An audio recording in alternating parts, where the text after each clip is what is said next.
Je me suis rendue dans la maison hantée, à Yongdok. Les fantômes se sont amusés à me faire une farce.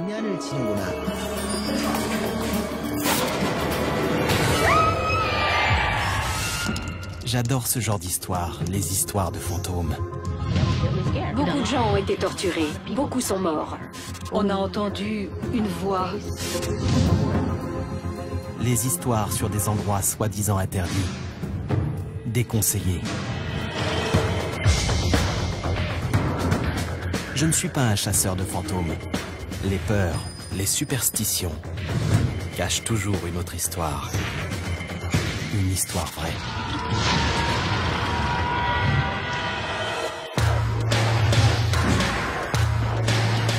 Que s'est-il vraiment passé ici?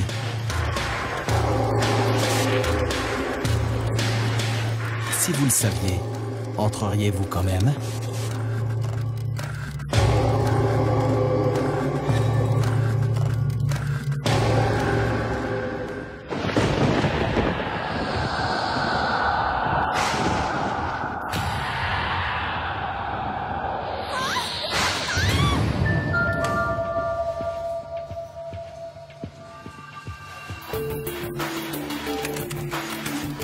Je m'appelle Robert Joe, blogueur et explorateur urbain.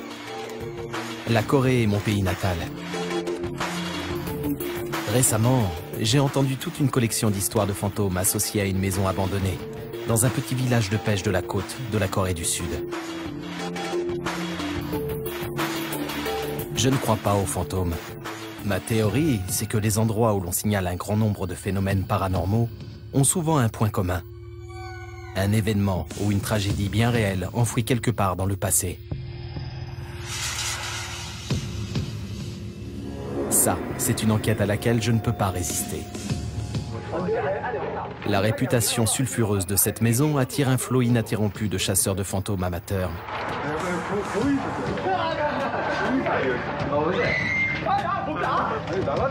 Allez les gars, allons-nous-en. Je veux savoir pourquoi. Je contacte une chamane, adepte des pratiques mystiques ancestrales, qui affirme avoir vu des fantômes dans la maison de Yongdok.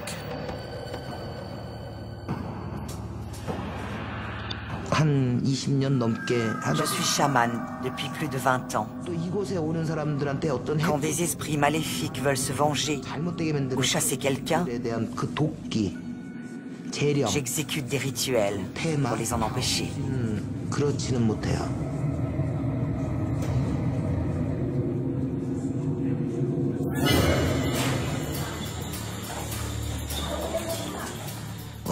La télévision voulait tourner une émission sur des histoires inexplicables. J'ai été invité à venir témoigner.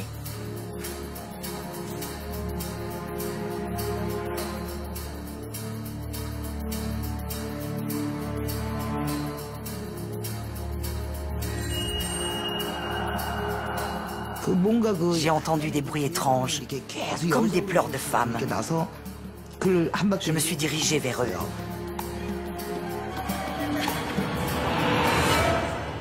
Ça m'a vraiment fait un choc. C'était une femme qui avait entre 25 et 30 ans.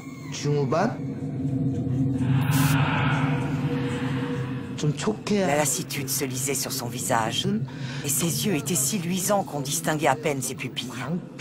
Ils brillaient dans l'obscurité, comme ceux d'un animal. Je voyais qu'elle avait été victime d'une terrible injustice. Terrible.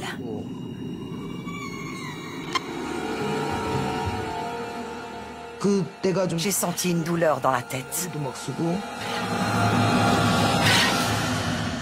Elle détestait voir des gens dans la maison et elle était très perturbée. Alors j'ai commencé à lui parler. Est-ce que je peux faire quelque chose pour vous aider?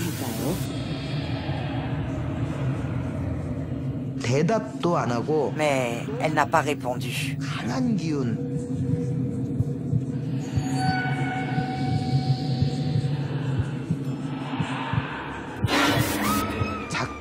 Une des filles de l'équipe télé a senti une femme lui toucher l'épaule à plusieurs reprises. Elle était en état de choc, littéralement terrorisée.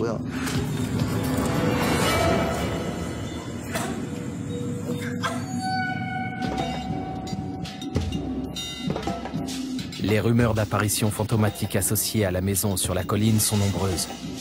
Alors, que s'est-il réellement passé à Yongdok? La chamane affirme avoir croisé une revenante. Mais je veux d'abord explorer le passé pour voir si je trouve quelque chose qui puisse expliquer la triste réputation de cet endroit. J'emprunte une route sinueuse qui longe la côte est. La maison surplombe un village de pêche, tout ce qu'il y a de plus ordinaire.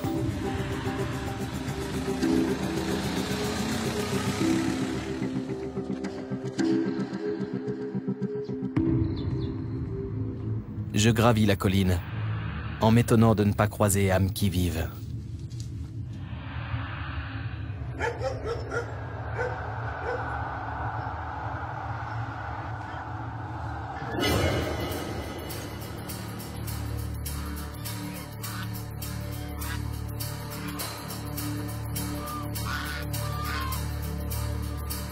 Une pension de famille protégée par des caméras de surveillance jouxte la maison hantée. C'est quand même un drôle d'endroit pour venir faire du tourisme.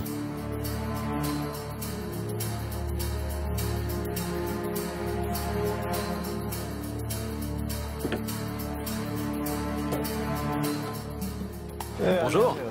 Bonjour. Quand avez-vous ouvert cette pension? On a ouvert à la fin du mois de juin 2004. Quand je suis arrivé ici, il n'y avait personne.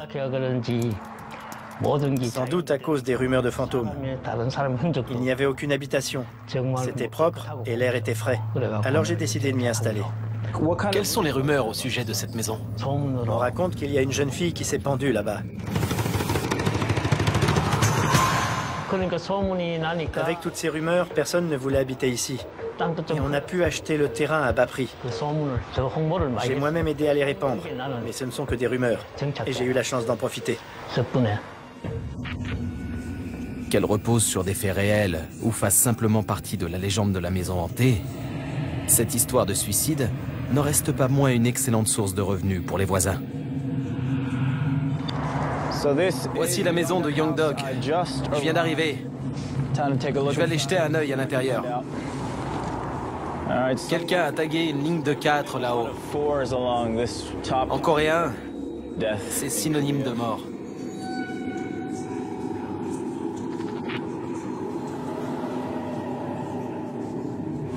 Voilà la maison en elle-même. Allez, j'entre. C'est parti.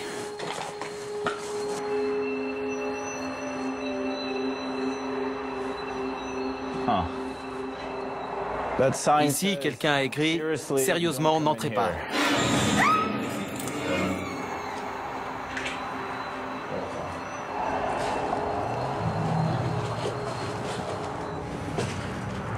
Et ça, c'est un poulet mort.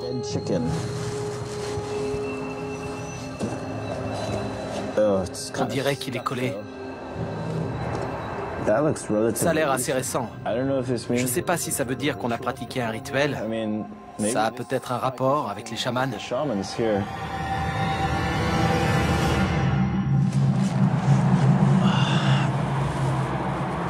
Alors, c'est peut-être ici que notre témoin a commencé à avoir mal à la tête et à sentir quelque chose. Si la volaille morte est une offrande, on peut penser que des fantômes ont été vus récemment. Je veux rencontrer une chamane pour l'interroger sur les superstitions qui entourent la maison.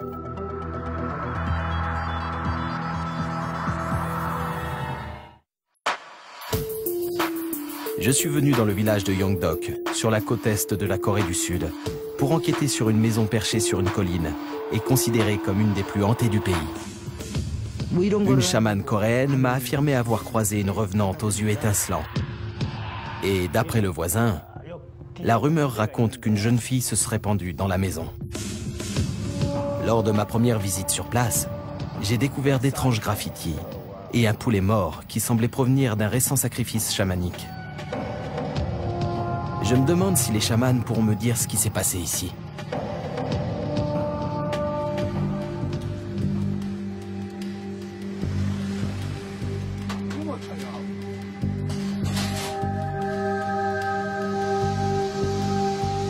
En Corée, beaucoup de gens considèrent le chamanisme comme un culte très puissant. Et ils sont encore environ 300 000 à pratiquer les rites ancestraux, destinés à réconcilier les morts et les vivants. Les chamans eux-mêmes sont convaincus d'avoir encore un rôle important à jouer dans la société moderne. J'ai retrouvé la femme qui affirme s'être retrouvée nez à nez avec un fantôme dans la maison de Yongdok. J'espère qu'elle saura m'expliquer l'origine de ces prétendus phénomènes paranormaux. Qu'est-ce que le chamanisme? Les morts ne peuvent pas communiquer avec les vivants par leurs propres moyens. Nous les aidons à établir le contact et à communiquer ensemble. Nous servons en quelque sorte d'intermédiaires. Les gens préparent de la nourriture sur la table, en offrande à leurs parents ou aux frères et sœurs décédés.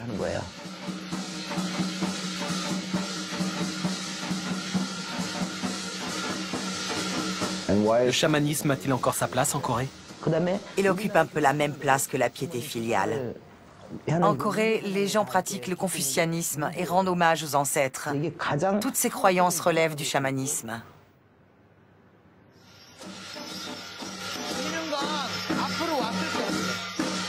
Les cérémonies telles que ce goutte servent différents objectifs. Elles contribuent à appeler la bonne fortune, à communiquer avec les ancêtres et à apaiser les morts. Madame Lim propose de me montrer comment se déroule ce rituel.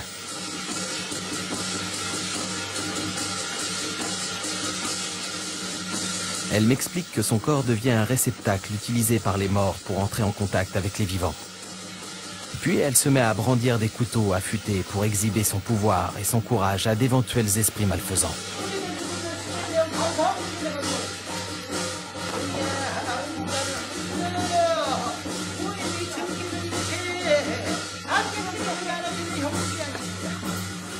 Je participe à la cérémonie, mais je dois avouer que je ne ressens rien de spirituel ni de paranormal. Ce que je veux savoir, c'est pourquoi, d'après elle, la maison de Yongdok est l'un des lieux hantés les plus célèbres de tout le pays. S'il y a autant de fantômes à Yongdok, c'est parce que l'énergie yin y est forte. Ils n'ont pas de sépulture, ni d'endroit où reposer. Et ça leur inspire beaucoup de ressentiment. Madame Lim m'explique ensuite que le yin et le yang sont deux forces opposées et complémentaires de l'univers. Le yin est l'obscurité et le yang est la lumière. À la maison de Yongdok, elles sont déséquilibrées et c'est pour cela que les esprits errent dans les limbes. La cérémonie à laquelle je viens d'assister a duré 2 heures. C'était assez fatigant et j'ose à peine imaginer l'épuisement des chamans qui l'ont accompli. Et encore, ce genre de rituel dure parfois jusqu'à 8 heures. C'est vraiment une sorte de performance exceptionnelle qui mêle tous les éléments traditionnels de la culture coréenne. Madame Lim n'est pas un témoin ordinaire. C'est une chamane. Et elle a une théorie sur l'origine de ces phénomènes. D'après elle, la plupart des esprits qui se manifestent en Corée veulent entrer en contact avec leurs proches et régler une question en suspens.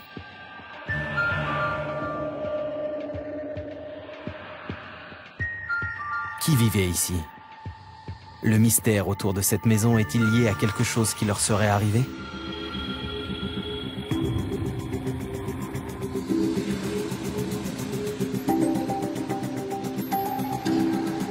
Yongdok est un petit village de pêche.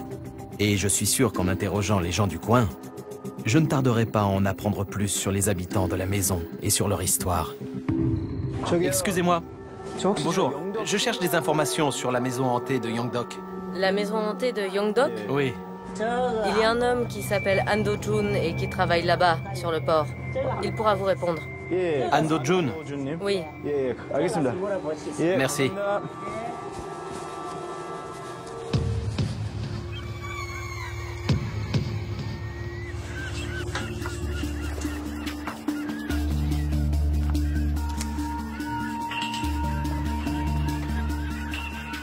Je trouve Monsieur Han sur le quai. Monsieur Han, est-ce que vous pouvez me parler de la maison de Yongdok? Mon oncle a nettoyé le terrain lui-même et il a construit sa maison en haut de la colline. La maison donnait sur la mer. Il y avait une très belle vue. Il a ouvert un restaurant de fruits de mer et il s'est installé sur place avec mon grand-père. On venait souvent en visite chez lui. Incroyable. Je suis en train de parler à un homme qui a lui-même vécu dans la maison de Yongdok. C'est son oncle qui l'a construite 30 ans plus tôt. Alors, c'était un restaurant au départ? Oui, oui. Mais au bout de 4 ou 5 ans, il a vendu la maison et il est parti avec sa famille. D'après Monsieur Han, aucun malheur particulier ne s'est abattu sur son oncle, ni sur les autres occupants de la maison, à part une longue série de revers commerciaux. Le propriétaire suivant a loué le restaurant à de nouveaux gérants. Mais ils ont tous eu des problèmes avec cet établissement. Ils ont tous fait faillite et ils sont repartis ruinés. Il y a eu au moins 4 familles qui se sont succédées. Mais à l'époque, on ne parlait pas encore de fantômes. Je connais les rumeurs, mais ce ne sont que ça, des rumeurs. La maison hantée a fini par devenir célèbre à travers tout le pays. Ce ne sont peut-être que des histoires, mais je sais par expérience que les histoires de fantômes n'apparaissent pas sans raison. Derrière la superstition se cache généralement un événement bien réel. C'était intéressant, ça. En fait, Monsieur Han a vécu dans la maison quand il était gamin. Manifestement, il ne croyait pas du tout aux histoires de revenants. Mais il m'a quand même raconté que 4 familles se sont succédées sans parvenir à faire marcher le restaurant. Il y a donc quelque chose dans cette maison qui ne leur a pas réussi. Faut-il simplement déduire que l'emplacement n'est pas propice aux affaires? Si Monsieur Han ne se trompe pas, la réputation de la maison n'est absolument pas liée à quelque chose qui serait arrivé aux anciens occupants de la maison. Et dans ce cas, la théorie de la chamane ne repose sur aucun élément concret.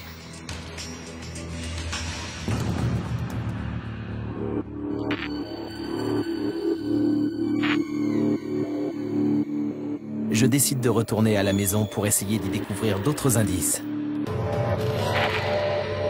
J'ai peut-être raté quelque chose la première fois.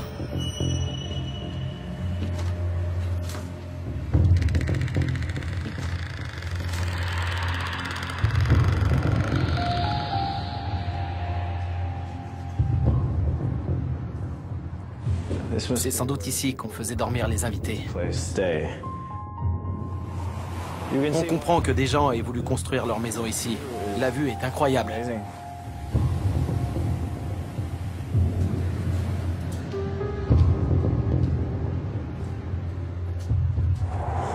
Intéressant.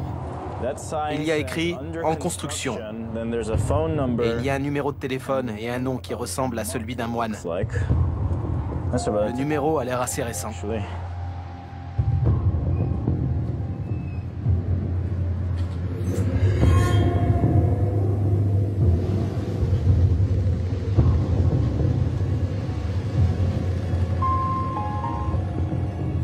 Je crois qu'on y est. La rumeur dit qu'il y a une jeune fille qui s'est suicidée ici. Elle s'est pendue.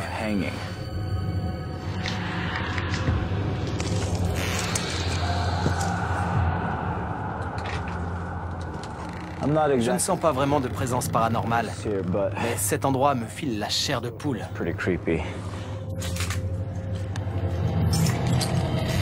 J'ai fait le tour des étages supérieurs, mais le secret se trouve peut-être plus bas.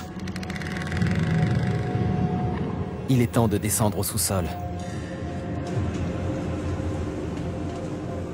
C'est sinistre. Tout indique que des gens ont dormi ici. On dirait une chambre de fortune. Ça y est, je suis au sous-sol. D'autres chasseurs de fantômes. J'entends des gens dehors. Je ne suis pas censé être ici. Je crois qu'il est temps de partir.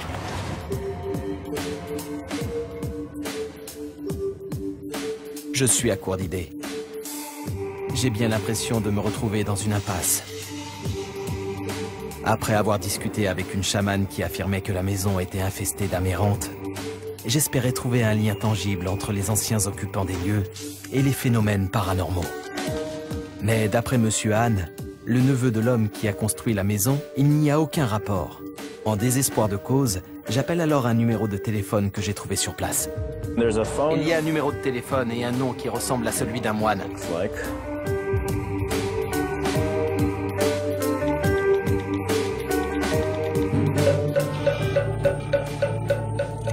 Le numéro est en effet celui d'un moine bouddhiste, Jiwoo. J'ai besoin d'une nouvelle piste et j'espère qu'il pourra m'apporter des réponses. Je crois savoir que vous avez un lien avec la maison de Yongdok. Pourriez-vous m'en parler? J'ai grandi à Yongdok. Et je vais souvent là-bas parce que je veux aider à apaiser les esprits. Une divinité protectrice veille depuis longtemps sur la maison. Ce n'est pas un fantôme, mais un gigantesque serpent. Il remplit tout le sous-sol. Un serpent géant au sous-sol? Ça ressemble à de la superstition pure et dure. Rien qui puisse m'aider à découvrir ce qui s'est vraiment passé. Quel genre d'esprit avez-vous vu là-bas? Il y avait 5 esprits qui semblaient en grande détresse et des lycéens soldats qui ont combattu sur la plage. Ce sont des gens morts de façon injuste et les gens qui connaissent une mort injuste ont souvent des affaires en suspens et ils deviennent des fantômes. Des soldats lycéens?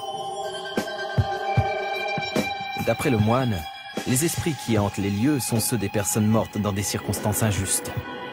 Et ils n'ont rien à voir avec les anciens occupants de la maison. Il a parlé de lycéens soldats qui auraient combattu non loin. Mais comme il a aussi évoqué un serpent géant, j'ai tendance à penser que tout ça n'est que pure fantaisie. Cependant, s'il y a réellement eu une bataille dans la région, ça pourrait être une avancée décisive pour mon enquête.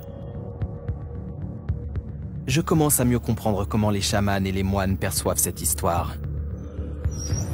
Il est temps pour moi d'essayer de faire la part entre les faits et la fiction. Je cherche des informations sur la maison de Yongdok. Ça vous dit quelque chose? Oui, j'en ai entendu parler. La maison hantée de Yongdok s'appelait autrefois le jardin de Wusuk. C'était un restaurant tenu par un fonctionnaire à la retraite. L'endroit a-t-il été le théâtre d'un meurtre ou d'un suicide? Il n'y a pas eu d'événements violents. Rien qui puisse expliquer ces histoires? Le policier commence à m'expliquer d'où vient, d'après lui, la sinistre réputation de cette maison. À mon grand étonnement, son récit rejoint en partie celui du moine. En 1950, pendant la guerre de Corée, les forces alliées ont procédé à un débarquement sur la plage de Changsa. Beaucoup de soldats lycéens sont morts au cours de l'opération. L'armée de la Corée du Nord et notre propre armée ont toutes les deux essuyé beaucoup de pertes. Et les morts ont été enterrés sur place.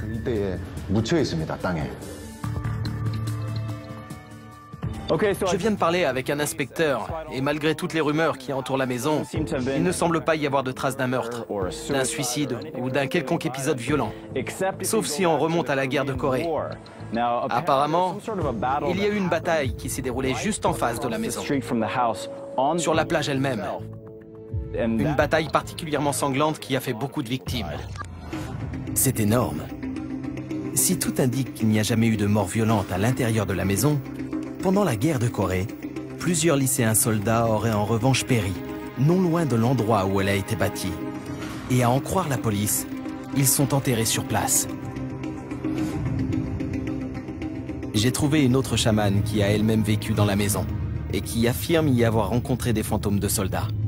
Je devais avoir 38 ans et je ne connaissais pas grand-chose aux esprits. Un jour, après la prière, Bouddha m'a ordonné de m'installer dans la maison hantée. Je lui ai demandé pourquoi je devais aller dans ce genre d'endroit. Je voulais juste vivre en paix. Je ne sais pas très bien pourquoi, mais j'ai fini par y aller.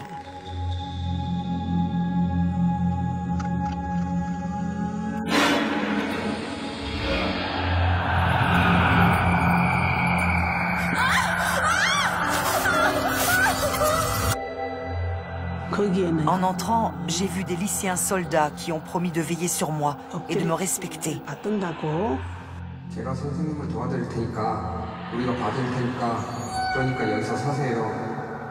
Après ça, je suis allée dans la grande pièce à côté. Là aussi, il y avait de jeunes militaires. Ils ont promis de me respecter si je restais.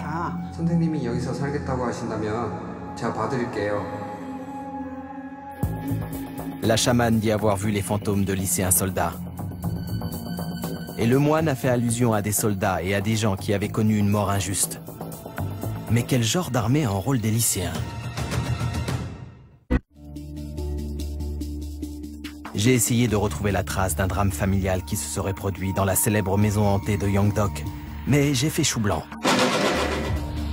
Cependant, j'ai découvert une tragédie de plus grande ampleur qui n'a rien à voir avec la maison elle-même. Pendant la guerre de Corée, une bataille sanglante a eu lieu ici, sur la plage, au pied de la colline.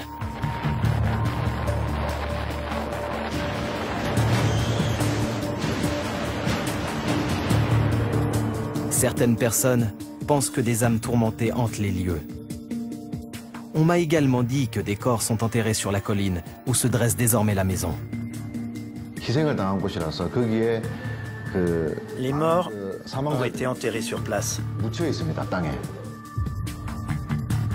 Je veux comprendre pourquoi des lycéens ont été envoyés faire la guerre et savoir si leurs corps sont réellement inhumés là-haut. Pour découvrir la vérité, je vais voir un homme qui pourra me raconter ce qui s'est vraiment passé à Changsa ce jour-là. Park So-jin est un notable local. À l'époque de la guerre de Corée, il n'avait que 11 ans. Mais sa famille et lui ont été témoins des horreurs de l'opération Changsa. C'était le 14 septembre 1950. J'étais à la maison avec mon père et mon grand-père. Tôt dans la matinée, les navires avaient tiré des coups de canon et des bombardiers étaient passés au-dessus de nos têtes.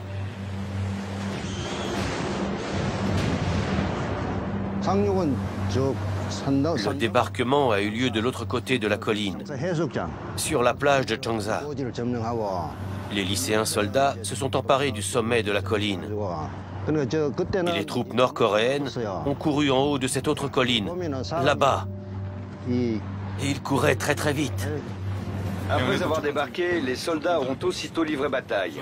Ils ont essuyé une violente attaque ennemie. Quand les balles heurtaient les rochers, ça projetait une pluie d'étincelles. On aurait dit le bruit des haricots en train de frire. Ça faisait pop, pop, pop, pop, pop. Vous voyez? La bataille faisait rage.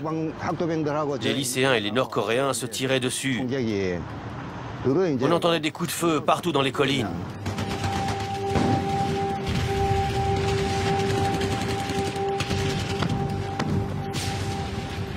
On pouvait les voir d'où on était. À l'époque, les arbres étaient rares. Il n'y avait pas de forêt. On voyait les gens se déplacer en rampant.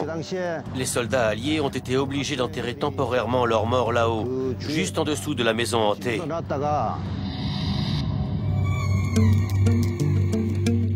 Mon enquête sur les superstitions et les rumeurs entourant la maison de Yongdok s'est transformée en travail d'investigation sur des faits historiques qui se sont produits ici il y a plus de 60 ans.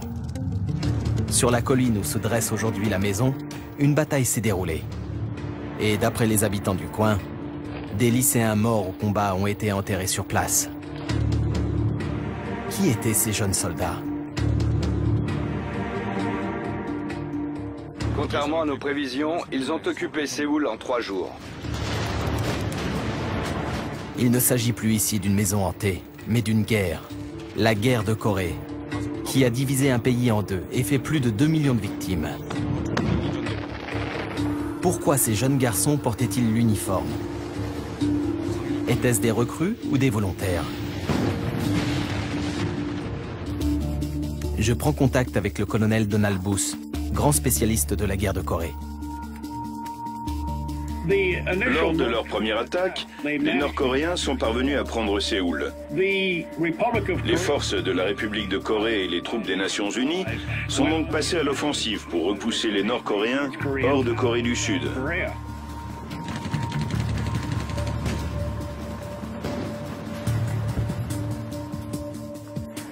Le général MacArthur a décidé de débarquer à Incheon, sur la côte ouest, pour couper les lignes de communication nord-coréennes.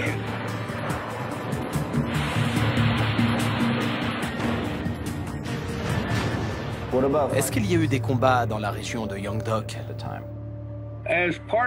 Dans le cadre de l'attaque contre le nord, il a été décidé de débarquer dans la zone de Jangsa afin de couper les lignes des Nord-Coréens et de faciliter l'attaque de la 3e division d'infanterie de la Corée du Sud. C'était aussi une opération destinée à semer la confusion dans l'esprit de l'ennemi quant à l'endroit où aurait lieu l'attaque principale. L'opération était prévue exactement au même moment que le débarquement d'Incheon. Le chaos est souvent la norme en temps de guerre. Je veux savoir s'il est vrai que des lycéens ont été envoyés au combat. Les temps étaient très durs pour la République de Corée. L'armée cherchait des soldats un peu partout.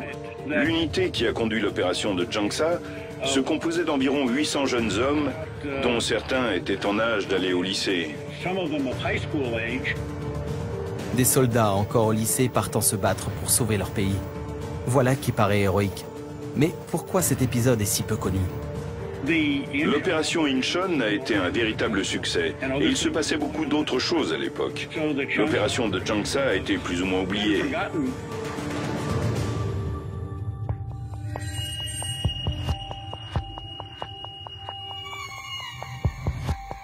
Dans les livres d'histoire, le débarquement désastreux de Jongsa près de la maison hantée de Yeongdeok est éclipsé par la bataille d'Incheon, une opération de grande envergure couronnée de succès qui a eu lieu le même jour sur la côte ouest de la Corée. J'ai pourtant réussi à retrouver un récit des événements de ce jour-là. Cet homme raconte que la veille, le sergent leur avait dit « Rentrez chez vous, reposez-vous et lisez 2 de vos livres préférés. On se voit demain à 8 heures. » Il y a beaucoup de petits détails comme ça qui donnent le sentiment qu'ils n'étaient pas du tout préparés quand ils ont été jetés dans la bataille. Il semblerait que certains d'entre eux soient encore en vie.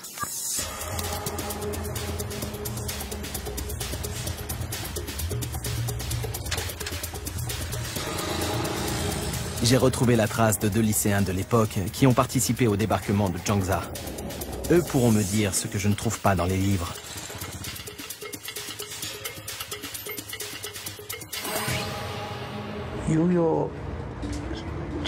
La guerre de Corée a éclaté soudainement. Moi, j'étais encore au lycée, en seconde. À l'époque, l'armée manquait d'hommes, et elle a donc commencé à recruter parmi les civils. Certains d'entre nous ont été enrôlés de force, d'autres se sont portés volontaires.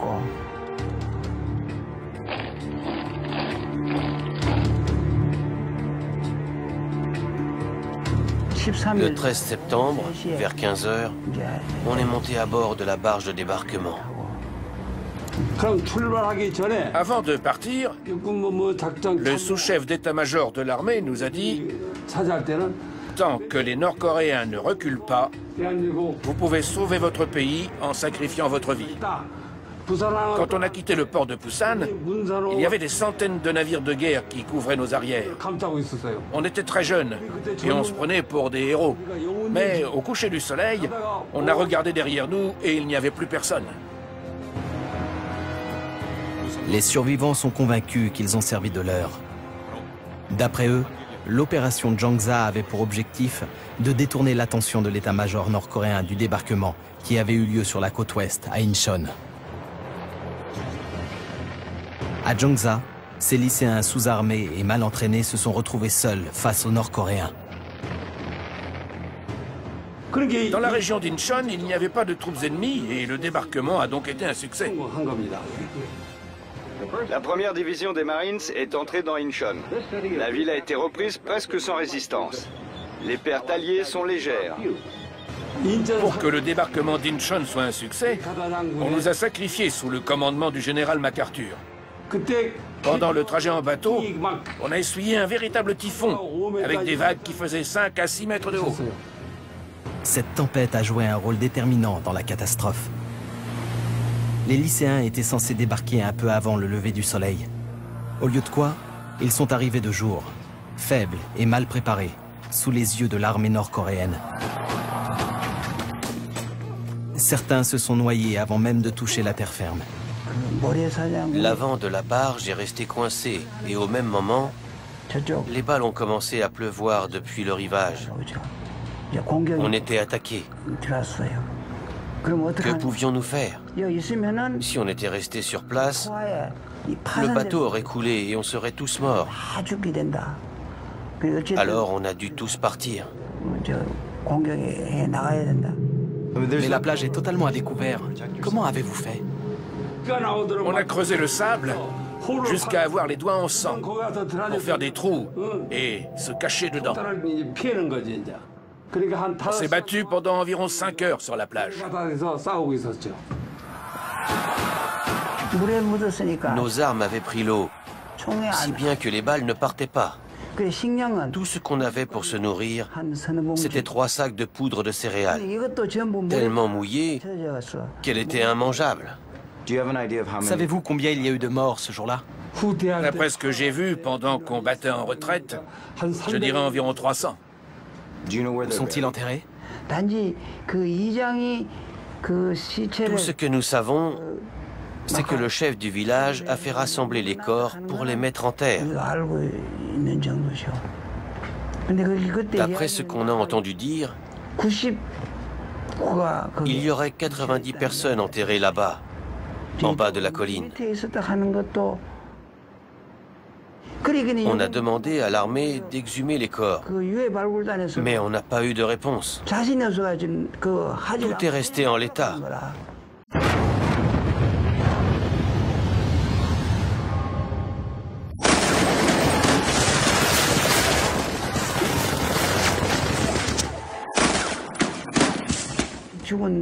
Dès qu'on pense à ces jeunes gens qui sont morts, les larmes se mettent à couler et on n'arrive plus à parler.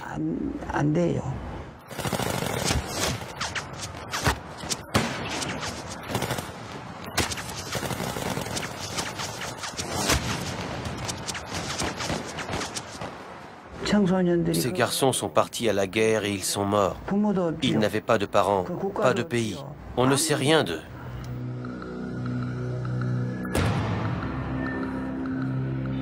Parler avec un témoin vivant, ce n'est pas du tout pareil que de lire un compte-rendu dans un livre. Il y a tous ces petits détails qui rendent le récit incroyablement vivant. D'habitude, dans ce genre d'enquête, quand on entend parler de corps enterrés dans une colline, il s'agit toujours d'une légende. Mais ici, c'est sans doute la vérité. J'ai découvert la véritable tragédie de cette histoire. Des lycéens terriblement mal préparés qui ont servi de chair à canon.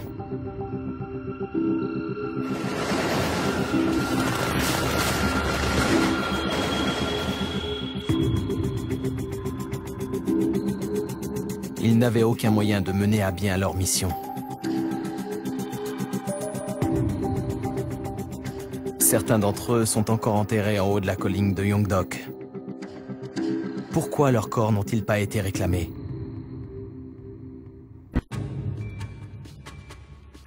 Je suis en Corée pour enquêter sur une maison hantée. J'ai découvert que le plus intéressant dans cette histoire n'est pas la maison elle-même, mais les corps non réclamés qui reposent dessous. Ces corps, ce sont ceux de lycéens envoyés au combat, dans le cadre d'une tentative désespérée pour reprendre la Corée du Sud aux troupes communistes. Une opération connue sous le nom de débarquement de Jangsa. Le nombre exact de soldats tués pendant la bataille reste un mystère. Les survivants que j'ai rencontrés veulent en avoir le cœur net. Ils réclament l'exhumation de leurs anciens frères d'armes, encore enterrés sur la colline, où se dresse aujourd'hui la maison de Yongdok. Mais leur histoire ne s'arrête pas là. En tant que lycéens, ils n'étaient pas considérés comme des soldats. Il n'existe donc aucun document officiel avec la liste des combattants et les noms des victimes. Tout semble se liguer contre les vétérans. Et voilà la véritable histoire. C'est la colline et non pas la maison. Quelque part par ici, il y a de cela 63 ans, une énorme bataille a eu lieu. Des gens sont morts et ils reposent peut-être ici, même si je n'ai vu aucune trace de sépulture.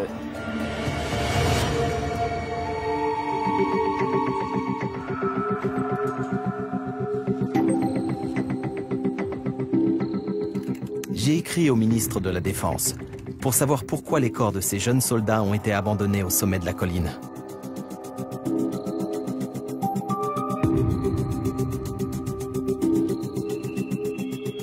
Mais le ministère n'a pas de position officielle et ne souhaite pas s'exprimer sur le sujet. C'est un endroit plutôt paisible pour le dernier repos. Mais les anciens combattants veulent obtenir la reconnaissance officielle de leurs souffrances et de leurs sacrifices. Il me semble que les corps devraient être transférés dans un cimetière militaire. Je crois qu'on ne saura jamais combien d'hommes sont enterrés ici. Plus mon enquête avance, et plus je comprends pourquoi les survivants sont encore hantés par les horreurs de la guerre. Ils sont convaincus que les autorités ne veulent pas exhumer les corps de leurs anciens frères d'armes. Lorsqu'ils ont participé au débarquement de Jangsa, ces lycéens ne faisaient pas officiellement partie de l'armée sud-coréenne.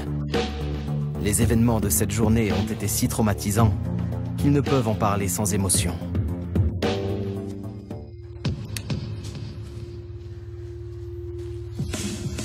Le débarquement d'Incheon a changé le cours de la guerre, mais l'attaque oubliée de Jangsa qui a permis de détourner l'attention de l'ennemi d'Incheon est pour beaucoup dans ce succès. Au même titre que n'importe quel soldat de métier, ces adolescents ont contribué à défendre la liberté de la Corée du Sud. J'aimerais savoir pourquoi le bilan officiel des victimes est inférieur à leurs estimations. Le bilan officiel des pertes est moins lourd, parce que le commandant avait sacrifié beaucoup de vies. Il risquait de se retrouver dans une position difficile. Alors, il a minimisé les pertes pour se protéger. Les Sud-Coréens ont repris Yongdok.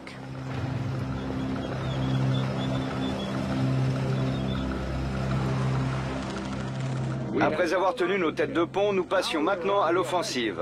C'était le début de la fin de l'invasion communiste de la Corée du Sud. Quel est votre sentiment au sujet de Jangsa aujourd'hui? C'est très douloureux, bien sûr. C'est une histoire très triste. Nous avons servi notre pays. Qu'est-ce que ça nous a rapporté? Nous ne sommes plus personne. On a fait la guerre, un point c'est tout.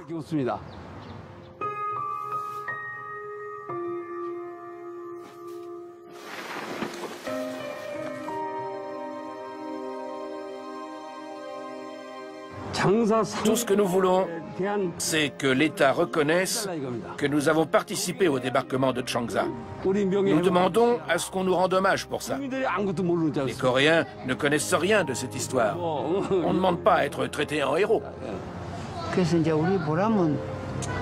Notre seule récompense, c'est que nous avons le sentiment d'avoir changé le cours de la guerre. Notre fierté est d'avoir réussi une telle chose et d'avoir sauvé la Corée du Sud. Séoul a été libérée après des combats de rue acharnés. Cette capitale, qui comptait autrefois une population d'1,5 million de personnes, a terriblement souffert pendant cette brève période sous le joug communiste.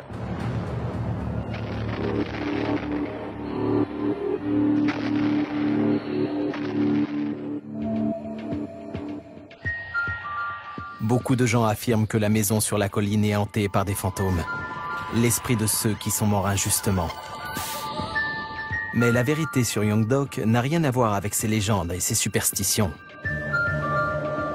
ni d'ailleurs avec la maison elle-même. Il y a bien eu une tragédie ici. Elle a eu lieu sur la colline où se dresse la maison.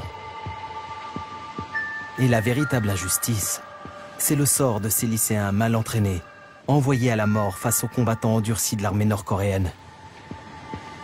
Un épisode que l'histoire a plus ou moins oublié, mais qui hante encore les survivants.